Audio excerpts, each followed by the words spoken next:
400 কোটি টাকার দুর্নীতির অভিযোগ উঠেছে নতুন রাজনৈতিক সংগঠন জাতীয় নাগরিক পার্টির একজন যুগ্ম সদস্য সচিবের বিরুদ্ধে।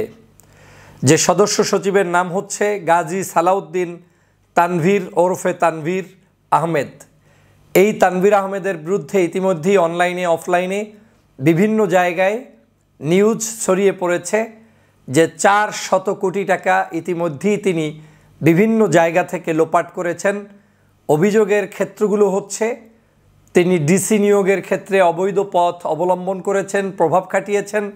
পাশাপাশি তিনি আমাদের বাংলাদেশের যে পাঠ্যপুস্তক বই প্রিন্টিং হয় সেটার জন্য যে কাগজ ক্রয় হয়, এই কাগজ ক্রয়ের জায়গায় প্রতি টনে 15 থেকে 25 হাজার টাকা বাড়তি রেটে তাদের নিজস্ব পরিকল্পনায় পরিকল্পিত জায়গা থেকে কাগজ ক্রয় করে তারপরে এই প্রিন্টিং খাত থেকে প্রায় 400 কোটি টাকার বেশি হাতিয়ে নিয়েছেন এই তানভীর আহমেদ সাহেব। আমরা জানি না কতটুকু এটা সত্য প্রমাণিত হবে, অথবা তানভীর আহমেদ সাহেব বা তার দলের নেতারা সিনিয়র নেতৃবৃন্দ এ ব্যাপারে কী বিবৃতি দিবেন, কিন্তু এতটুকু অনুমেয় যে কিছু না কিছু এখানে ঘটেছে এবং তিনি ইতিমধ্যেই সেই দুর্নীতির ক্ষেত্রগুলো জনগণের কাছে স্পষ্ট হয়েছে। তার দুর্নীতির জায়গাগুলো জনগণ এ নিয়ে প্রশ্ন তুলছে এবং প্রশ্ন তোলাটাই স্বাভাবিক, কারণ বৈষম্যবিরোধী আন্দোলনের নেতাদের সবসময় যে বক্তব্য সেটা হচ্ছে বাংলাদেশকে নতুন বাংলাদেশ গঠন করতে হবে, যেখানে সকল প্রকার বৈষম্যের অবসান ঘটাতে হবে। দুর্নীতি, দুষ্কৃতি, চুরি, ডাকাতি, হত্যা, রাহাজানি, অন্যায় অবিচারের বিরুদ্ধে তারা কথা বলে স্লোগান তুলে নতুন রাজনৈতিক এই সংগঠনটি প্রতিষ্ঠিত করেছেন আজকের জাতীয় নাগরিক পার্টি। জাতীয় নাগরিক পার্টির সূচনা হয়েছে বেশি দিন হয়নি, হয়তো 10 দিনের কম সময়ের মধ্যেই এই পার্টির সূচনা হয়েছে, কিন্তু এই 10 দিন 12 দিনের মধ্যেই যে পরিমাণ তাদের কাছে বিভিন্ন জায়গায় দুর্নীতি, অন্যায়ভাবে প্রভাব বিস্তার করা কিংবা কারো বাসাবাড়ি দখল করা বা কারো উপরে অন্যায়ভাবে কোনো ধরনের কার্যক্রম পরিচালনা করা, এই জাতীয় জিনিসগুলো জাতিকে আজকের ভাবিয়ে তুলেছে। আমি বিশ্বাস করি তরুণদের এই সংগঠন সকল প্রকার অভিযোগগুলোকে পিছনে ফেলে সামনের দিকে এগিয়ে যাবে, কিন্তু এই অভিযোগগুলোকে তাদের জাতির কাছে প্রমাণ করতে হবে যে অভিযোগ সত্য নয়, এই সকল অভিযোগ মিথ্যা, কিংবা এই অভিযোগ প্রমাণিত হওয়া ব্যক্তিদেরকে আইনের আওতায় এনে তারা প্রমাণ দেখাবেন যে না, এই দুর্নীতির সাথে এই দলের সাথে কোনো সম্পৃক্ততা নেই। কিন্তু তারা যদি সেটা দেখাতে ব্যর্থ হয় তাহলে বাংলাদেশের মানুষ কারো উপরে আর আস্থা রাখার সুযোগ নেই এবং রাজনৈতিক সংগঠনগুলোর নতুন করে জনগণের কাছে আবেদনময়ী হয়ে ওঠার আর সুযোগ থাকবে না। আমরা বিভিন্ন ধরনের অভিযোগ শুনছি, আমরা পত্রপত্রিকায় দেখছি সমন্বয়কদের বিভিন্ন জায়গায় অ্যারেস্ট করা হচ্ছে। এটা ভালো দিক যে একজন সমন্বয়ক হয়েছে বিধায় তিনি দুর্নীতি করবে, অন্যায় করবে, সেটা আমরা মেনে নিতে পারবো না। বাড়ি দখল করছে, সমন্বয়ক পরিচয় দিয়ে পুলিশ তাদেরকে রিমান্ডে নিচ্ছে, এটা ভালো দিক। বাংলাদেশের প্রত্যেকটি দুর্নীতিগ্রস্ত ব্যক্তিকে গ্রেপ্তার করা, তাকে জেলের মধ্যে নেওয়া, তাকে আইনের কাছে সোপর্দ করা, এটা আমাদের এখনকার সময়ের সবচেয়ে বড় দাবি। অতএব এখানে বিএনপি হোক, জামাত হোক, বৈষম্যবিরোধী আন্দোলন হোক কিংবা জাতীয় নাগরিক পার্টি হোক, কারো কোনো আইনের জায়গায় বেঁচে যাওয়ার কোনো সুযোগ নেই। সেটা যদি হয় তাহলে জনগণ আপনাদেরকে কোনো অবস্থায় প্রশ্রয় দিবে না, কারণ এই 400 কোটি টাকা যে তানভীর আহমেদ সাহেবের বিরুদ্ধে অভিযোগ এসেছে, এই অভিযোগটা নিয়ে আমি মনে করি এই রাজনৈতিক সংগঠনটির দ্রুত সময়ের মধ্যে সংবাদ সম্মেলন করে এর আদিপন্ত জাতির কাছে উপস্থাপন করা, একটা নিউজ আসলে সেই নিউজটা আসলে সত্য কিনা সেটাও আপনাদের প্রকাশ করার জন্য আপনাদের অবশ্যই সামনে আসা এখনই উচিত, এই মুহূর্তে উচিত। কারণ এটা যত ঘন্টা গড়াবে, যত দিন যাবে, তত মানুষের এখান থেকে ইন্টারেস্ট বাড়বে এবং জানার ইচ্ছা থাকবে যে তাহলে কি ঘটনা ঘটছে। দাড়ি রেখে, টুপি দিয়ে, জুব্বা পরে, লম্বা পাগড়ি পরে যে ভদ্রলোকের নামটি এখানে এসেছে, সেই ভদ্রলোকের চেহারা সুরতের মাধ্যমে আমরা এখানে কোনোভাবেই মনে করতে পারি না যে তিনি এই ধরনের দুর্নীতির সাথে সম্পৃক্ত হতে পারেন।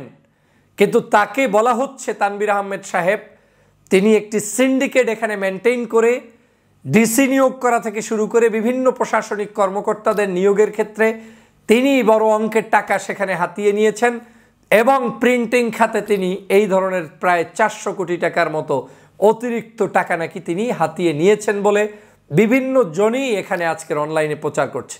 আমি শুধুমাত্র এটা সত্য এবং মিথ্যা জানতে চাই। আমি এখন পর্যন্ত এই ব্যক্তিকে ব্লেম আমি না জেনে অন্ধের মতো দিতে চাই না এবং এই দলকেও আমি ব্লেম দিতে চাই না। কিন্তু বাংলাদেশে প্রচলিত আছে, বাংলাদেশের বিভিন্ন রাজনৈতিক সংগঠনগুলোর যে কোনো ত্রুটি বিচ্যুতি আমরা জুলাইয়ের এই 5ই আগস্টের অভ্যুত্থানের পরে যখনই সামনে এসেছে আমরা কিন্তু সর্বাগ্রে এটা প্রচার করেছি, আমরা কিন্তু বক্তব্য দিয়েছি, আমরা কিন্তু প্রত্যেকের বিরুদ্ধে জাতিকে জানিয়েছি। তো আজকে যখন এই ধরনের একটি কর্মকাণ্ড জাতীয় নাগরিক কমিটির একজন সদস্যের মাধ্যমে সংগঠিত হওয়ার অভিযোগ উঠেছে, তখন সেটাকে এড়িয়ে গিয়ে চুপ করে বসে থাকার কোনো সুযোগ নেই, বরং এই জাতীয় কার্যক্রম জাতির সামনে উপস্থাপন করে সকল দুর্নীতিবাজদের মুখোশ উন্মোচন করে দেয়া এখন সময়ের দাবি। প্রিয় সহযোদ্ধা ভাইরা, প্রিয় দেশবাসী, আমরা আগামীর বাংলাদেশ গঠন করতে চাই একটি বৈষম্যহীন বাংলাদেশ। আমরা আগামীর বাংলাদেশ গঠন করতে চাই সকল চোর, ডাকাত, সন্ত্রাস, চাঁদাবাজ, দুর্নীতিমুক্ত একটি বাংলাদেশ। আগামীর বাংলাদেশ গঠন করতে চাই বাংলাদেশের সভ্যতা, সংস্কৃতি, ধর্মীয় মূল্যবোধ সকল কিছুকে সমন্বয় করে আগামীর পথ আমরা পরিচালনা করতে চাই। কিন্তু আজ আমরা এখানে যা দেখছি তাতে এই ধরনের কার্যক্রম যদি সংগঠিত হয় তাহলে জনগণ আস্থা হারিয়ে ফেলবে।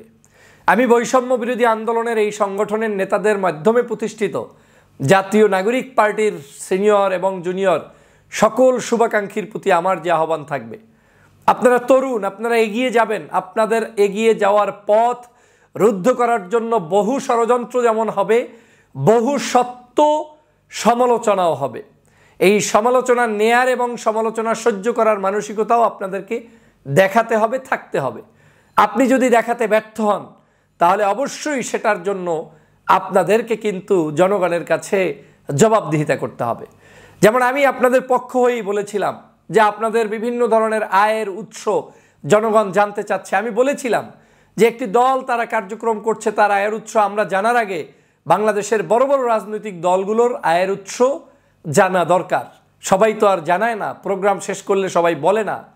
কিন্তু আপনাকে এটা মানতে হবে যে আপনি অভিযুক্ত কোনো ব্যক্তির সম্পর্কে যদি এ ধরনের বড় অভিযোগ আসে, সেই ব্যক্তি আপনার দলের মধ্যে বড় পদ নিয়ে বসে থাকবে এবং সেটার জন্য ইনস্ট্যান্ট আপনার কমিটি গঠন করে তার সকল প্রকার তদন্ত হবে না, সেটা কিন্তু দলকে বড় ধরনের প্রশ্নের সম্মুখীন করবে।